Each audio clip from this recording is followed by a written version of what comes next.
Yes breaking news చూస్తున్నాం. BRS నేతలపై గులాబీ బాస్ కల్వకుంట్ల చంద్రశేఖరరావు ఫైర్ అయ్యారు. ఎంపీ ఎన్నికలో పార్టీ పరాజయం పొందగానే కొందరు నేతలు పార్టీ పని అయిపోయిందంటూ దుష్ప్రచారం చేశారని మండిపడ్డారు. అందుకే 10 మంది ఎమ్మెల్యేలు పార్టీ మారినట్లు తెలిపారు. ఒక్క ఓటమితో కొట్టుకుపోయే పార్టీ తమది కాదన్న కేసీఆర్ ప్రజల కోసం పార్టీలు నేతలు పనిచేయాలని సూచించారు. తెలంగాణ భవన్లో బీఆర్ఎస్ విస్తృత స్థాయి సమావేశం నిర్వహించారు. పార్టీ సిల్వర్ జూబ్లీ వేడుక నిర్వహణతో పాటు పార్టీ సభ్యత్వం నమోదు, పార్టీ నిర్మాణం తదితర నిర్మాణాత్మక అంశాలపై చర్చించారు. రాష్ట్రంలో కాంగ్రెస్ పార్టీ ప్రభుత్వం అనుసరిస్తున్న ప్రజా వ్యతిరేక విధానాలు, రాష్ట్ర ప్రభుత్వ వైఫల్యాలపై అనుసరించాల్సిన వ్యూహాలపై పార్టీ శ్రేణులకు దిశానిర్దేశం చేశారు.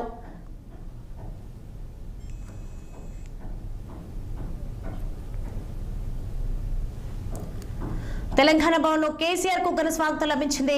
అధినేతకు పార్టీ ప్రధాన కార్యదర్శి రావుల చంద్రశేఖర్ రెడ్డి, రాజ్యసభ సభ్యులు, ఇతర నేతలు గ్రాండ్ వెల్కమ్ పలికారు.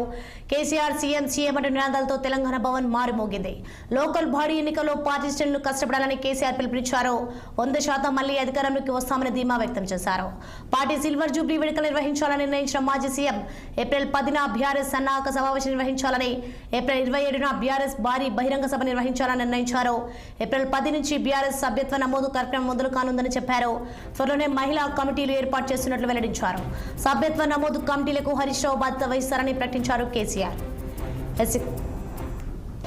ఇదే అంశానికి సంబంధించి మరింత సమాచారం మా ప్రతినిధి రాము లైవ్ లో అందించే సిద్ధంగా ఉన్నారు. ఎస్ రాము. సోనియా, తెలంగాణ భవన్లో బీఆర్ఎస్ పార్టీ రాష్ట్ర స్థాయి విస్తృత స్థాయి సమావేశం ముగిసింది.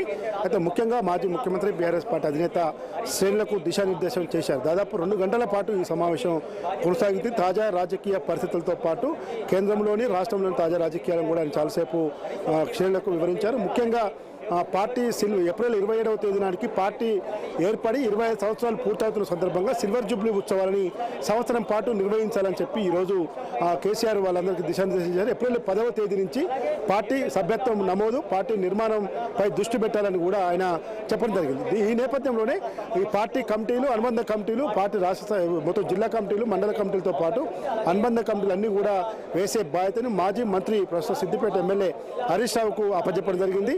ఆయన కమిటీలన్నీ కూడా వేయాలని చెప్పడం జరిగింది. దాంతోపాటు ఎంపీ ఎలక్షన్స్లో పార్టీ ఓటమి కాగానే కొంతమంది నేతలు మనలోనే దుష్ప్రచారం చేశారు, పార్టీ వ్యతిరేక ప్రచారం చేశారు.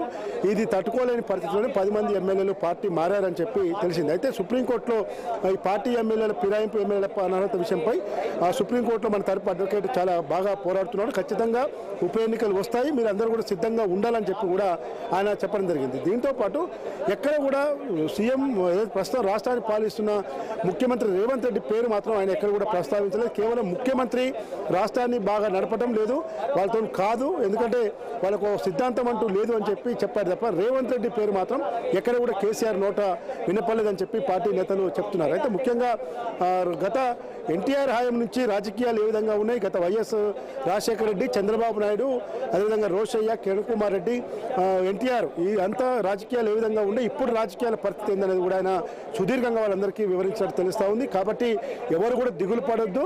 రాష్ట్రంలో ఏదైతే తెలంగాణ రాష్ట్ర సాధన కోసం ఎన్నో ఒడిదుడుకులు ఎదుర్కొన్నామో ఆనాడు వైఎస్, చంద్రబాబు నాయుడు, కిరణ్ కుమార్ రెడ్డి, రోషయ్యలు చాలా ప్రయత్నాలు చేశారు బీఆర్ఎస్ పార్టీని ఖతం చేసేందుకు. అయినా ఎక్కడ కూడా బెదరకుండా, నిరాశపడకుండా గట్టిగా పోరాడాము, తెలంగాణ సాధించుకున్నాం.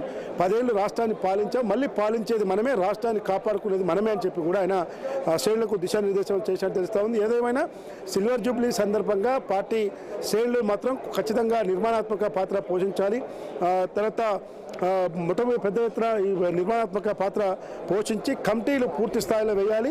మళ్ళీ తెలంగాణ రాష్ట్ర హక్కుల కోసం, తెలంగాణ రాష్ట్రాన్ని మళ్ళీ బాగుపడడం కోసం జాతీయ స్థాయిలో పోరాడేందుకు కూడా అందరూ సిద్ధంగా ఉండాలని చెప్పి ఆయన దిశానిర్దేశం చేసినట్టు తెలుస్తూ ఉంది. ఈ నేపథ్యంలోనే ఎంపీ ఎలక్షన్స్లో ఓడిపోయినంత మాత్రాన పార్టీకి ఎలాంటి నష్టం లేదు. ఎన్నికలు వస్తుంటాయి, పోతుంటాయి, అధికారము వస్తుంటుంది, పోతుంటుంది, కానీ పార్టీ శాశ్వతము, పార్టీ నాయకత్వం శాశ్వతం అని చెప్పి ఆయన వాళ్ళందరికీ దిశానిర్దేశించి దాదాపు ఎక్కువసేపు ఆయనే మాట్లాడే నేపథ్యంలో ఖచ్చితంగా పార్టీ ఇప్పటి వరకు రైతు సమస్యలపైన కానీ, రైతు భరోసా విషయంలో, రైతు రుణమాఫీ విషయంలో పోరాడుతున్న తీరును కూడా పార్టీ తరఫున ఆయన ప్రశంసించడం జరిగింది.